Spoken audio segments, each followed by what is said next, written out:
सुकुम्बासीहरू चाहिँ हाम्रो घर भत्कायो भनेर कतिपय चाहिँ रुवाबासी गरिरहेछन्, सरकारलाई गाली गरिरहेछन्, बालेन्सालाई गाली गरिरहेछन्।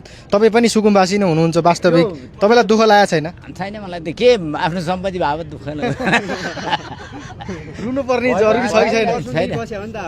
बस्यो, अब आफ्नो नाममा लालपुर छैन, अब बस्यो दुर उठ्यो हिँड्यो नि। यस्तो हुन्छ क्या, जस्तै अब हामीले कतै रुम लिएर बसेका छौँ भने धेरै वर्ष बस्यो भने त्यसकै माया लाग्छ। यहाँ त तपाईँ लाग्छ नि, 35 सालदेखि बस्नु भएको छ भन्नुभएको छ नि। सुन्न, अब अर्का घरमा बसे पनि भोलि त्यो भत्तुवालाई के अरे बिगाउँदी भने जस्तै अर्काको लालपुर त अर्का त्यो मलाई बसेको ठाउँको घर आज दियो भन्नु जानु मिले त मिल्दैन। तपाईँको कुरा सुन्दा त वास्तविक सुकुम्बासीलाई भन्दा हुकुमबासीलाई चाहिँ पिर परेको छ। हुकुमबासीको त कमाइ लुटेको कमाइहरू छ, अनि पिर पर्दैन। उनीहरूलाई चाहिँ पिर परेको छ। महलहरू ठाउँ ठाउँमा महल बनाएको छ, अनि पिर परिहाल्छ नि। वास्तविक सुकुम्बासीलाई पिर परेको छ। छैन, हाम्रो छँदै छैन यत्रो पिर पर्नु। तपाईँलाई कोठा सरे जत्तिकै भयो होइन? सरे जस्तै हो।